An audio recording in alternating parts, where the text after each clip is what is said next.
എൻ്റെ ബാക്കിൽ കാണുന്നത് ഫ്ലെയിം ടവേഴ്സാണ്. എൻ്റെ കയ്യിലിരിക്കുന്നത് പഞ്ഞിമുട്ട, ബാക്കുവിലുള്ള പഞ്ഞിമുട്ട. അസർബൈജാനിൻ്റെ ക്യാപിറ്റലാണ് ബാക്കു. എൻ്റെ ബാക്കിലുള്ളത് കാർപ്പറ്റ് മ്യൂസിയം. അതൊരു കാർപ്പറ്റ് ഫോൾഡ് ചെയ്ത് വെച്ചിരിക്കുന്ന ഷേപ്പിലിരിക്കും. ഈ ഒരു പഞ്ഞിമുട്ട എങ്ങനെ കിട്ടിയെന്നാണ് ഞാൻ പറയാൻ പോകുന്നത്. ഇത് ഡാനിസ് മോൾ. ഈ എൻ്റെ ബാക്കിൽ കാണുന്നത് ഡാനിസ് മോൾ.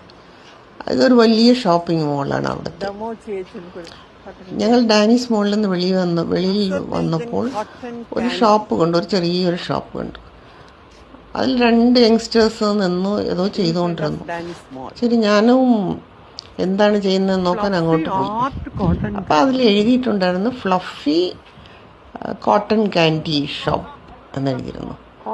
അപ്പോൾ അവിടെ ഒരു പയ്യൻ ക്ലീൻ ചെയ്തുകൊണ്ടിരിക്കുന്നു, ഒരു പയ്യൻ ഉള്ളിൽ നിന്നുകൊണ്ടിരിക്കുന്നു. ഞാൻ അവരോട് ചോദിച്ചു എങ്ങനെയാണ് അതിൻ്റെ പ്രൈസ് എന്നൊക്കെ. പക്ഷെ അവർക്ക് ഇംഗ്ലീഷേ അറിയില്ലായിരുന്നു. പിന്നെ ലാസ്റ്റിൽ ആ പയ്യൻ പറഞ്ഞു അത് 7 മനാത്ത് എന്ന്. 7 മനാത്ത് എന്ന് പറഞ്ഞാൽ നമ്മുടെ ഒരു 400 റുപ്പീസിൻ്റെ അടുത്ത് വരും. ഒരു കോട്ടൺ ക്യാൻഡിയുടെ പ്രൈസ്, ഒരു പഞ്ഞിമുട്ടയുടെ പ്രൈസ്. അപ്പോൾ ഒരു മനാത്ത് നമ്മുടെ 57 റുപ്പീസാണ്. ഞാൻ അങ്ങനെ ചോദിച്ചിട്ട് നിന്നപ്പോൾ എനിക്കത് ചെയ്തത് കാണണമെന്ന് ഇഷ്ടമുണ്ടായിരുന്നു.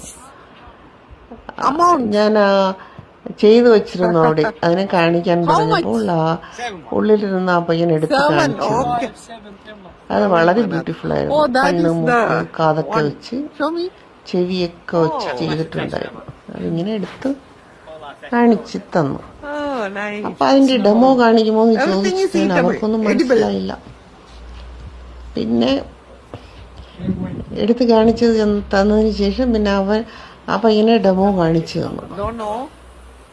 ചെയ്തിട്ട് ഒരു ബോൾ ഷേപ്പിലുള്ള ഒരു കോട്ടൺ ക്യാൻഡി നല്ല റൗണ്ട് ആയിരുന്നു, ബോൾ ഷേപ്പിലായിരുന്നു. ഇവിടെ എല്ലാം ബോൾ ഷേപ്പിൽ ഞാൻ കണ്ടിട്ടില്ല, ഈ ഡിസൈൻ ഉള്ളതും കണ്ടിട്ടില്ല കോയമ്പത്തൂരിൽ. അപ്പൊ ചെയ്തത് അങ്ങനെ ഞാൻ നോക്കിക്കൊണ്ടേയിരുന്നു. ചെയ്ത് കഴിഞ്ഞിട്ട് അയാൾ എനിക്ക് അതിനെ തന്നു, ഗിഫ്റ്റായിട്ട് തന്നു. ഞാൻ അതിനെ വാങ്ങിച്ചു. കാർപ്പറ്റ് മ്യൂസിയത്തിന്റെ മുന്നിലൂടെ നടന്ന് കയ്യിലെടുത്തുകൊണ്ട് നടന്നു. ബ്യൂട്ടിഫുൾ ആയിരുന്നു. Cotton candy from Azerbaijan. എന്താ ചെയ്യുന്നത് നോക്കാം. നല്ല ball shape. This is free for me.